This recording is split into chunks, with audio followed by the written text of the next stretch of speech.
Alors que tous les jours, nous voyons avec effroi s'agrandir le long cortège des innocents palestiniens assassinés par Israël, alors qu'aujourd'hui encore on compte plus de 100 morts dans la bande de Gaza tués par les frappes israéliennes, je veux vous redire mon respect et ma reconnaissance envers vous rassemblés ce jour à Roubaix et envers tous ces citoyens qui se dressent depuis 1 an et demi contre l'horreur.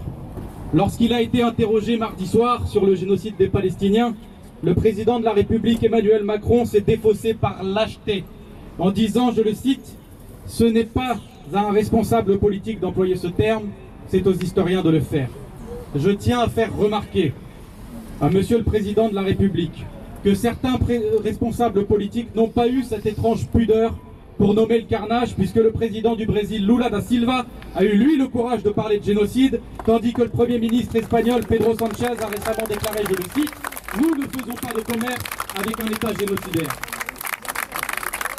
Voilà ce qu'aurait pu dire, voilà ce qu'aurait dû dire Emmanuel Macron, au lieu de se cacher derrière les historiens, car en faisant cela, il trahit et nie l'obligation formulée par le droit international envers chaque État. Cette obligation, elle est simple, elle est écrite, elle est inscrite dans la Convention de 1948 pour la répression et la prévention du crime de génocide, approuvée à l'unanimité de l'Assemblée générale des Nations Unies, et qui dit dès son article 1 que, je cite, « Les États sont tenus de prendre toutes les mesures nécessaires pour prévenir ou punir le crime de génocide. » Prévenir le génocide, voilà ce qu'on vous demande, Monsieur le Président, pas d'attendre qu'il ait lieu pour l'inscrire dans des bouquins d'histoire.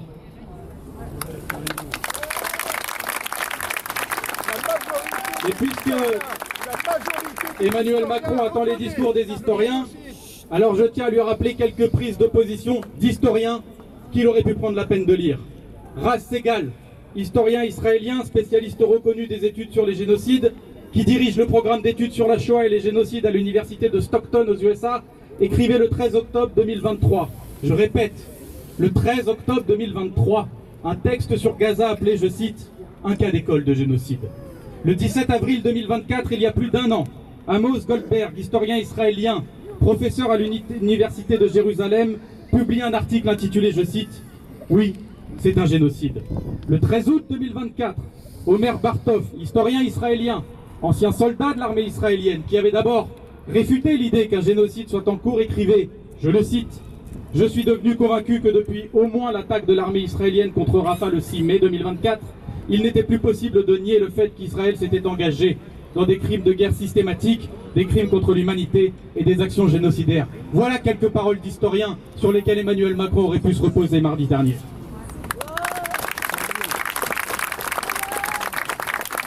Il fallait prévenir, ça n'a pas été fait. Nous pouvons encore punir. Punir en commençant par mettre derrière les barreaux le criminel Netanyahou s'il ose franchir 1 centimètre de notre frontière nationale. Punir ensuite les discours génocidaires et criminels qui se déversent en toute impunité, notamment dans la télévision française. Punir parce que nous savons, punir parce que nous voyons, et donc nous demandons, simplement comme n'importe quel citoyen français, à ce que notre justice s'applique. Mais à mesure que le caractère évident du génocide en cours se révèle, même ceux qui ont fermé les yeux et qui se sont bouchés les oreilles depuis plus d'1 an sont face à leur irresponsabilité morale criminelle. Je les entends désormais, ces voix hypocrites qui tentent de laver leur bonne conscience remplie du sang des innocents. Les mêmes voix qu'on nous présente comme raisonnables. J'ai vu M. Johann Sfar, j'ai vu Mme Delphine Orwiller écrire, je la cite, « Je me suis tu, mais aujourd'hui il me semble urgent de reprendre la parole. » Je tiens à rappeler que cette dame, comme Johann Sfar, comme d'autres, n'ont pas été silencieux. Pendant 1 an et demi, ils ont utilisé leur voix, ils ont mobilisé leur talent et leur créativité.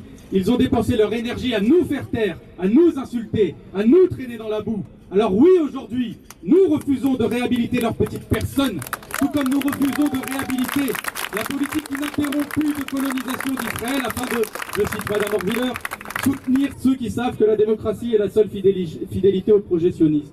Comme si le génocide, comme si la politique d'apartheid, comme si le nettoyage ethnique pouvait être stoppé, brisé, par un simple changement de la forme institutionnelle d'Israël. Mais le peuple palestinien se fout de savoir si les bombes qui déchiquettent les corps de ses enfants, des femmes et des hommes innocents, sont larguées au nom du fascisme ou du sionisme démocratique, Ce qu'ils demandent, c'est qu'il n'y ait simplement plus de bombes, plus d'occupation. Ce qu'ils demandent, c'est de pouvoir enterrer les leurs sur leur terre. Ce qu'ils demandent, c'est de pouvoir retrouver leurs maisons.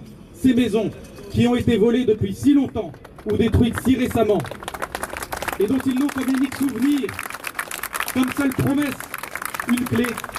Que tant d'entre eux continuent de conserver une clé, précieusement accrochée sur un médaillon autour de leur cou, ou conservée sur un porte-clés. Cette clé qui n'ouvrira peut-être plus aucune porte, mais qui symbolise l'espoir d'un peuple que nous soutenons depuis des décennies, celui du droit au retour du peuple palestinien.